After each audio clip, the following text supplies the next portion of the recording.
Orang berbuat amal soleh itu ada kenikmatannya.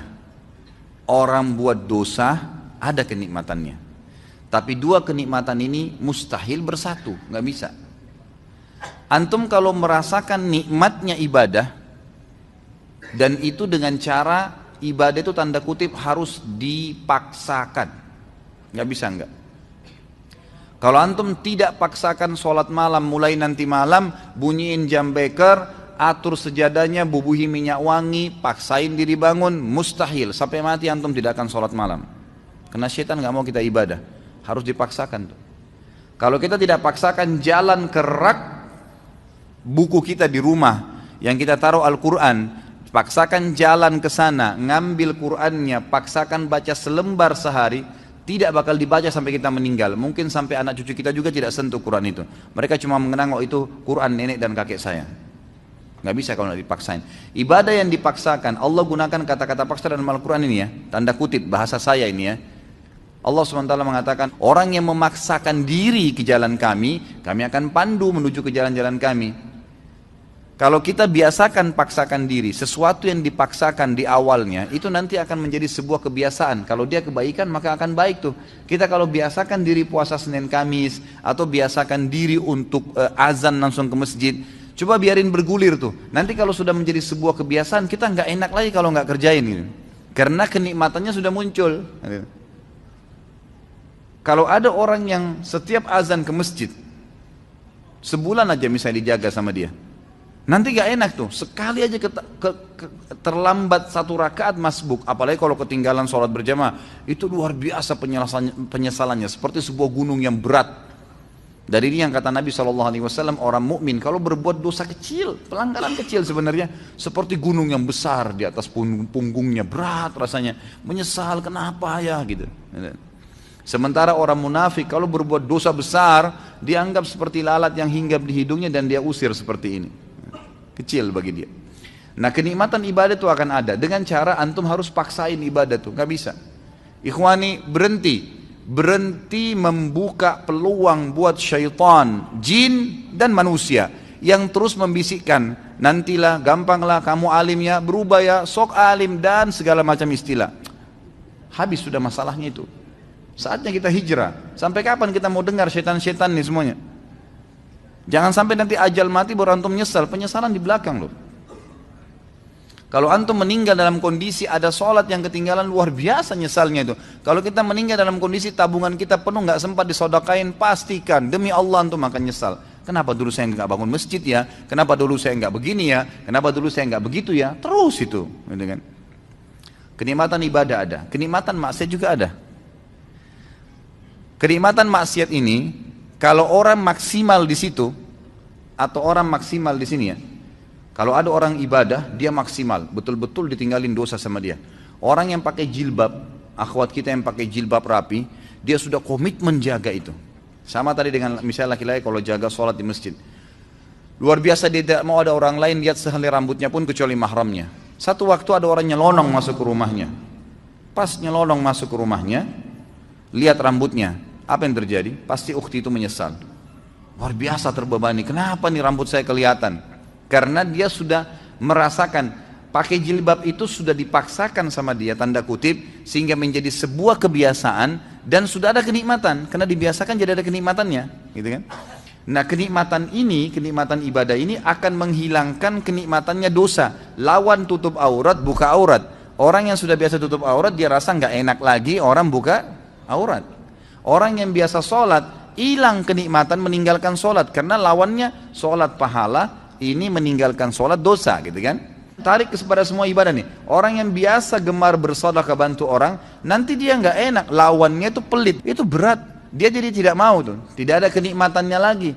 Dia kalau punya sesuatu, siapa lagi nih yang mau dikasih ini, dikeluarkan, gitu kan. Dosa dari sisi lain juga punya kenikmatan. Dosa punya kenikmatan.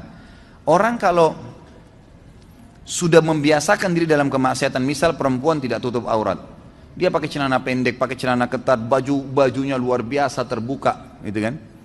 Dia jadikan sebagai kebiasaan, muncul kenikmatannya itu. Makanya semua yang dibeli pakaian pendek semua.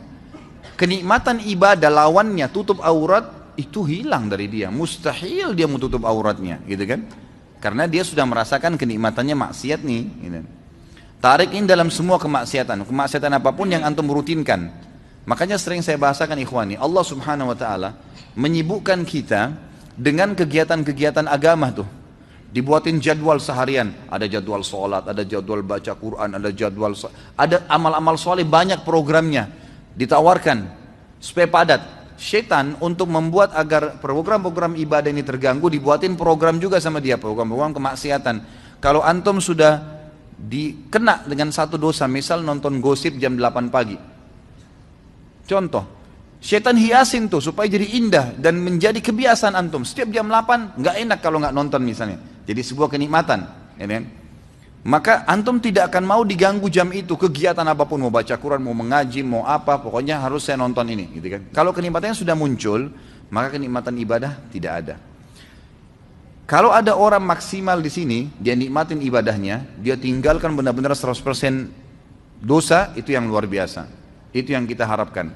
Kalau ada orang yang maksimal juga di dosanya, tidak pernah beribadah, kalau menurut saya, dengan kacamata dia ya, saya bicara dengan kacamata orang yang bermaksiat, itu bagus dia. Kenapa dia bagus? Karena dia maksimal menikmatin tuh. Kalau ada orang yang tengah-tengah, nah ini yang paling banyak nih. Mudah-mudahan di sini tidak ada.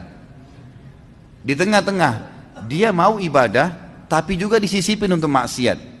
Orang yang seperti ini ikhwani, tidak merasakan maksimal nikmatnya ibadah. Biar antum mau tutup mata, mau baca ayat 1 jam, tidak khusyuk-khusyuk, karena masih ada dosanya. Kalau berimbang dua-duanya, ini nggak ada kenikmatannya, ini juga nggak ada kenikmatannya. Jadi nggak nikmat ibadah, nggak nikmat maksiat, gitu kan? Kalau ada orang misalnya mabuk, dia anggap bolehlah kumpul-kumpul sama teman, minum.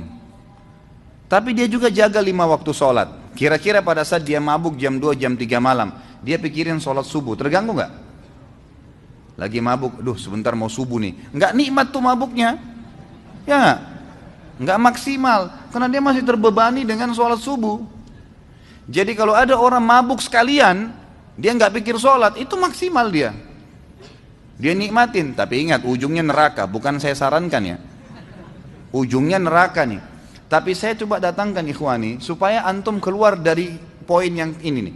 Ada orang di sini, jadi dia masih membuka diri untuk kemaksiatan, sehingga ibadahnya nggak pernah bisa khusyuk, karena dia masih buka pintu ini. Jadi nggak bisa. Di sini nggak nikmat, di sini nggak nikmat.